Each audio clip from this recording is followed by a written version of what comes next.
y doy ahora la más cordial bienvenida al doctor Manuel Perló. Mi querido doctor, ¿cómo estás? Leonardo, muy buenas noches. Es un gusto estar nuevamente contigo. Fíjate qué libro más bonito tengo aquí, La ciudad sumergida, episodios extraordinarios del agua en la Ciudad de México, que publica Cali Arena. Por supuesto, a ti no te sorprende porque el autor eres tú. Manuel, se comenta mucho en estos días, tenemos el verano. Para muchos siempre este fenómeno del presentismo es un riesgo, pero el verano que más ha llovido en la historia de este país, de esta ciudad. Cuéntanos un poco cómo lo estás viendo y bueno, pues parte de los desafíos que tenemos para convivir con el agua. El año pasado fue la sequía.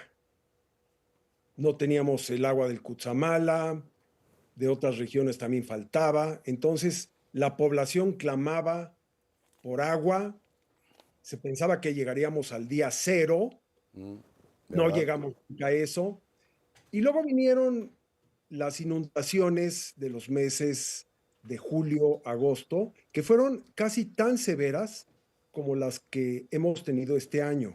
Entonces, no hay grandes cambios, pero nuestra memoria hídrica es muy volátil y entonces pensamos que estamos viviendo por primera vez los diluvios, las inundaciones, los socavones, y la verdad es que si volteamos a la historia, pues estamos llenos de historias de este tipo. Pero hay que decir, por ejemplo, que hay cosas muy preocupantes como el tema de los socavones, Mm. que aumentó su número, no solamente la cantidad, sino también el tamaño de estos socavones. El año pasado tuvimos en total 153 socavones. Este año, en lo que va desde enero hasta este mes de agosto, ya llevamos 130 socavones. Mira. Entonces, vamos a terminar seguramente con un número más allá del 50% con respecto al año pasado. Eso es preocupante y nos está indicando que la Y salud. eso es un problema de infraestructura, ¿ok? Déjame poner una breve pausa, regreso y me cuentas eso. Volvemos. Estamos en conversación con el doctor Manuel Perló Cohen, un hombre que conoce, uno de los que ha estudiado de manera más sistemática la Ciudad de México. Por eso le recomiendo mucho que le eche un vistazo a su libro. Hace algunos meses, quizá un par de años, platicamos con él del que fuera el gran regente de la Ciudad de México. Pero bueno, no me distraigo, estamos hablando de los socavones, mi querido Manuel. Yo creo que hay tres elementos que hay que tomar en cuenta. Uno, somos una cuenca cerrada, una gran vasija que no permite la salida del agua con la facilidad, la rapidez con la que tienen otras ciudades del mundo. Entonces, ese es un factor importante.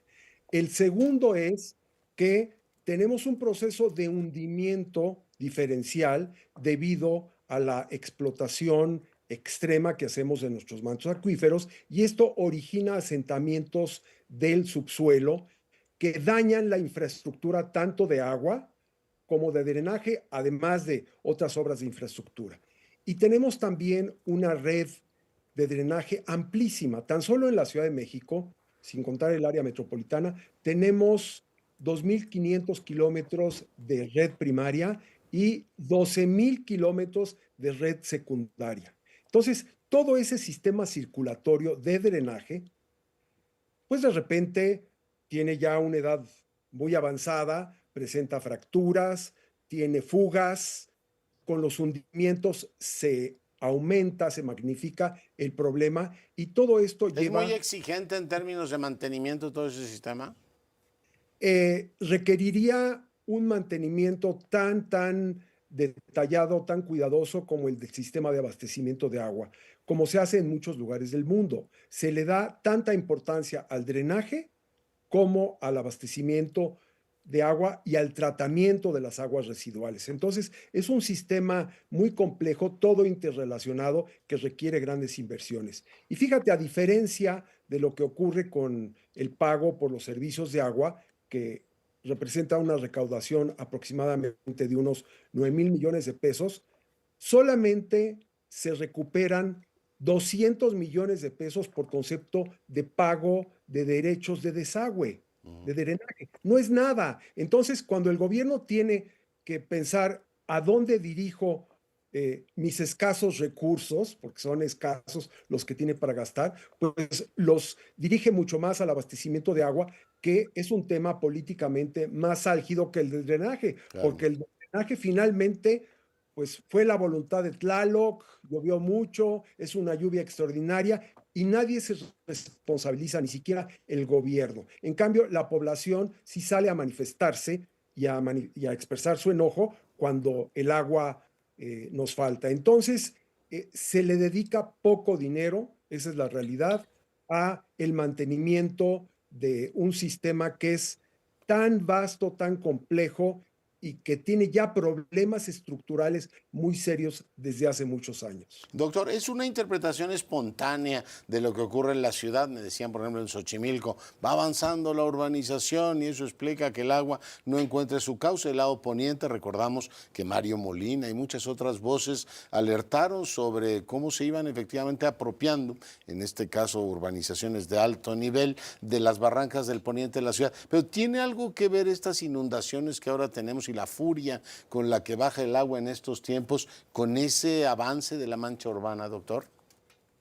Se ha perdido suelo de conservación en toda la parte del surponiente, del poniente y del suroriente de la ciudad, y eso impide que haya una mayor infiltración de agua al acuífero. ¿Y a dónde se va todo este caudal? Bueno, pues a través de las avenidas que bajan de todas las partes altas de la ciudad, se vuelven verdaderos ríos, y aunque estas partes altas no se inunden, pero el agua forma verdaderas corrientes que van a negar todas las vías El rápidas. periférico, por ejemplo, ¿no? ¿Cómo llega y con qué fuerza? Exactamente. Pero muchas veces también sucede que una lluvia cae de manera muy concentrada, por ejemplo, en el oriente de la ciudad, y entonces Iztapalapa tiene que pagar los platos rotos, ¿verdad? Entonces, tenemos distintos tipos de inundaciones, pero la mayor parte de ellas están relacionadas con la incapacidad que tiene el sistema de drenaje de absorber en la cantidad en la que llueve y enfrentar de manera eficiente los problemas, porque muchas veces también el drenaje está asolvado, lleno de basura, fracturado y con Ese unos es otro problemas tema, que sí. impiden, digamos, resolver el problema. Afortunadamente tenemos 272 kilómetros de drenaje profundo, que son los que nos salvan de las inundaciones catastróficas. Entonces, no vamos a vivir lo que se vivió en la Nueva España en 1629, que la ciudad estuvo cubierta de agua durante 5 años, o lo que vivieron nuestros padres, abuelos, en los años 50, cuando el centro de la ciudad pues tenías que navegar en trajineras o en botes de goma o en las espaldas de algún tameme que te llevara a donde tú querías ir, Hasta que ¿verdad? llegó Uruchurtu y puso orden, ¿o qué? No, estoy bromeando. Oye, obra fantástica. Y esta última, el libro es precioso de la ciudad sumergida. Veo una imagen de la fuente esta de la Tlaxpana, que es una maravilla, tiene así como ecos babilónicos. Esa la perdimos para siempre, ¿verdad?